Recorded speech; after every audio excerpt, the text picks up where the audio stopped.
안녕하세요. 문콘의 보이는 라디오 진행을 맡게 된 문콘 23학번 손한영입니다. 네, 안녕하세요. 2학번 주소연입니다. 소연씨 오랜만이에요. 그러니까요. 저희가 이번에는 교환학생에 관한 이야기로 돌아왔는데요.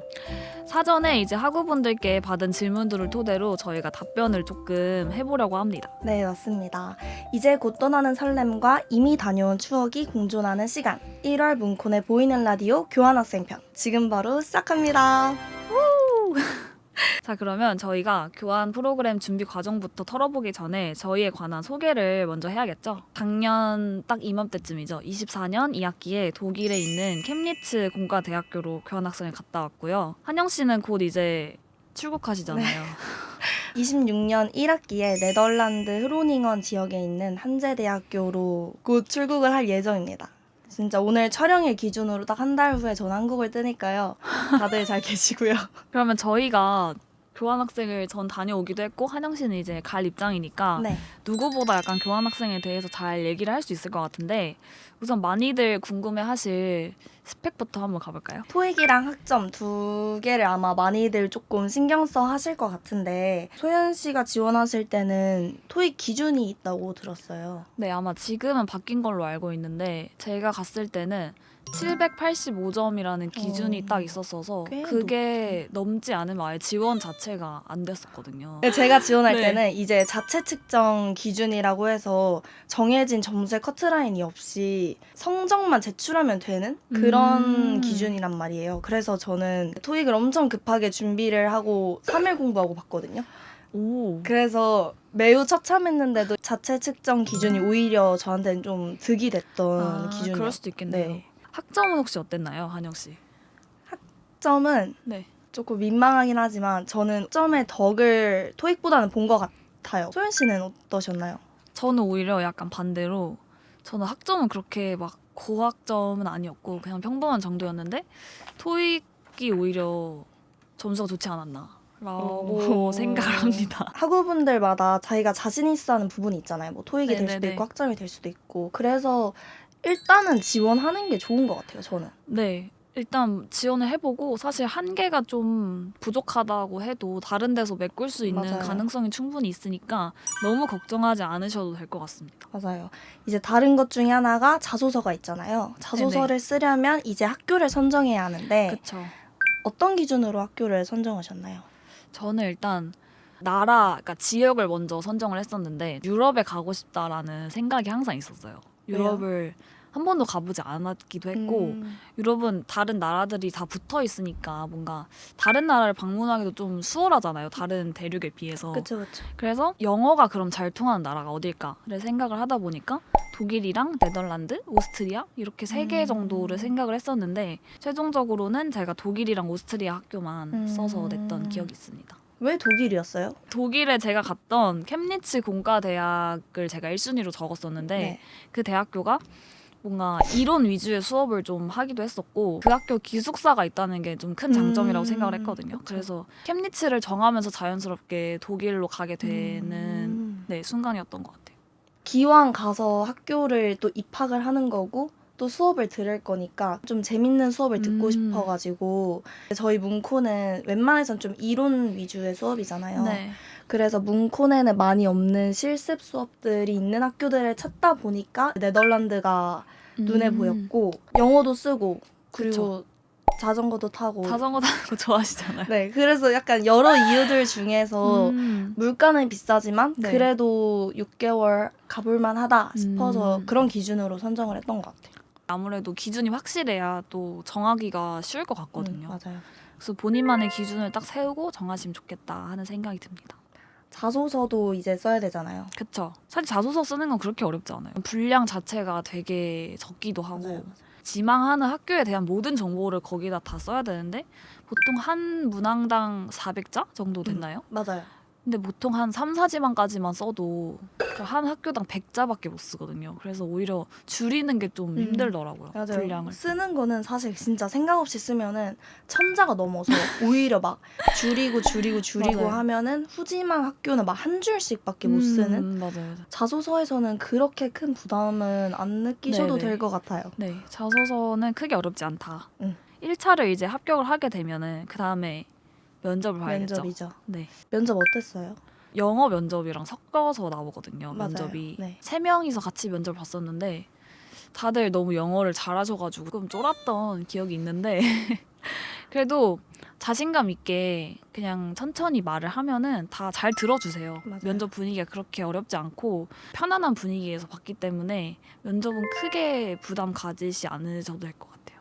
자, 이렇게 면접까지 합격하면 이제 출국 전 단계인데요. 이제 출국 전 단계에서는 비자 준비랑 기숙사 등 이렇게 가서 살 준비를 해야 되는데 그만큼 저는 이 과정이 좀 복잡하고 가장 힘들었던 것 같아요. 독일은 비자 어떻게 받나요?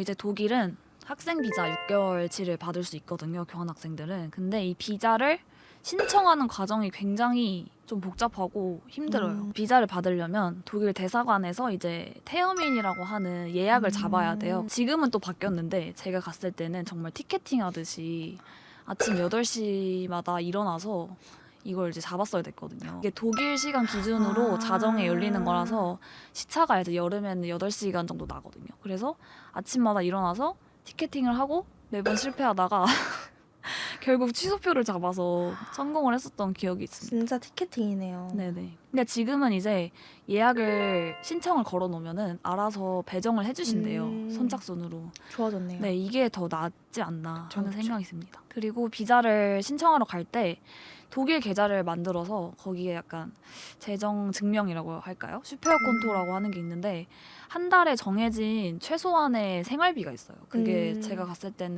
800 거의 900유로 정도였는데 이제 6개월치를 넣어 놓는 거죠. 거기에. 그래서 총 한 5,000유로 넘게 넣었었는데 지금은 이것도 가격이 올라서 지금 900유로 넘게 넣어놔야 돼요. 한 달에.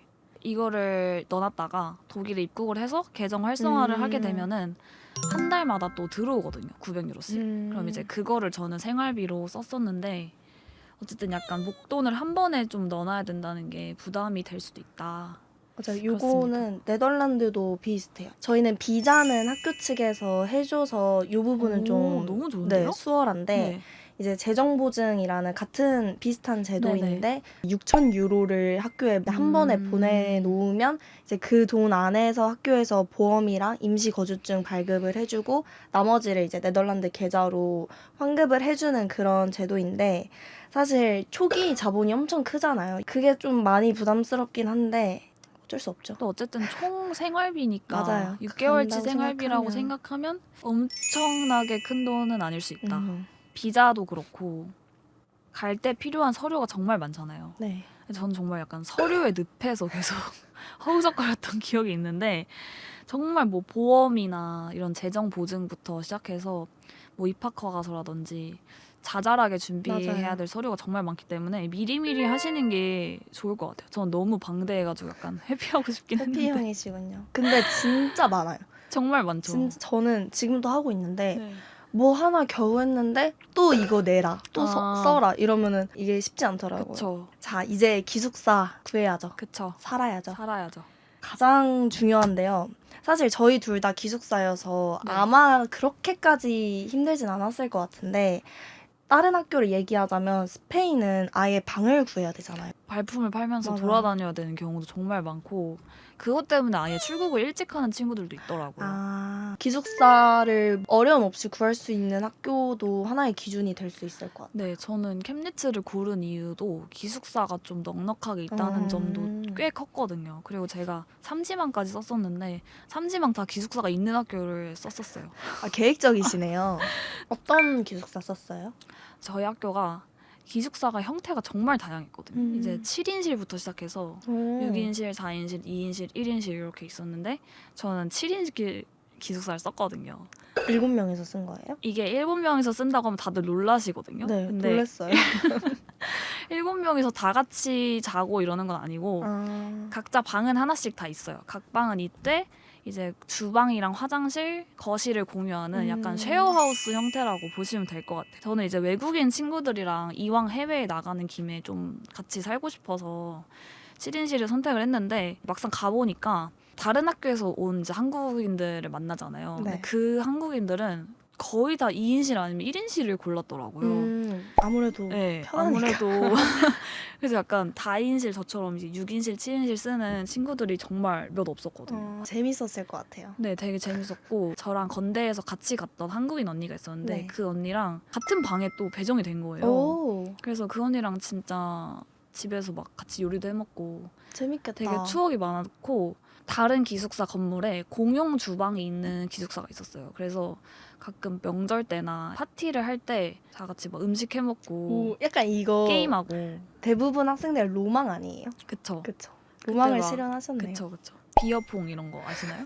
그런 거 막 저 그거 봤어요. 하고 그랬던 기억이 있습니다. 좋다. 재밌겠다. 저희는 약간 시스템이 기숙사 플랫폼이 있어요. 네덜란드는 방 구하기가 되게 어려워서 이 플랫폼에서 보통 기숙사들을 다들 구하고 안 구하면 진짜 큰일 난 상황.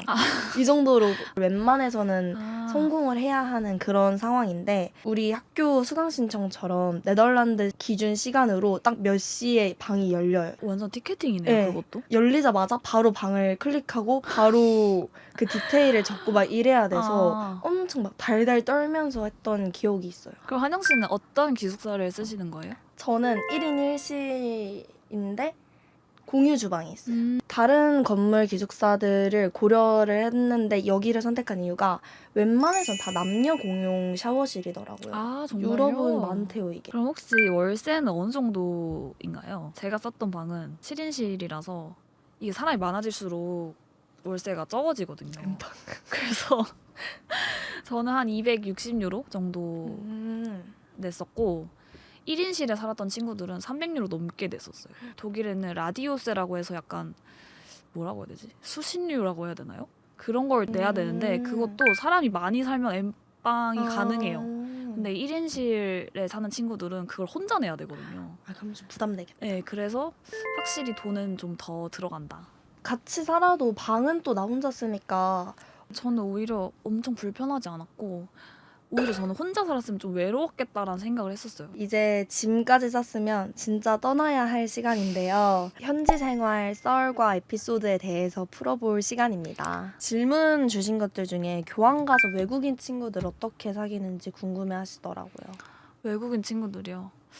저도 근데 사실 외국인 친구들이 아주 많았던 건 아니어가지고 근데 사실 사귈 기회는 본인이 잘하면 얼마든지 친해질 수 있고 버디가 있거든요. 현지인 친구가 있는데 그걸 신청하는 게 일단 좋을 것 같고 아니면 뭐 교환학생 OT나 수업에서도 사실 교환학생들은 다들 친구가 없는 처지이기 때문에 먼저 말을 걸면 좋아할 거예요. 나라별 특징에 대해서 질문이 있네요. 네. 독일은 어떤 특징이 있죠? 독일의 특징은 일단 장점부터 얘기를 하자면 네. 마트 물가가 싸다.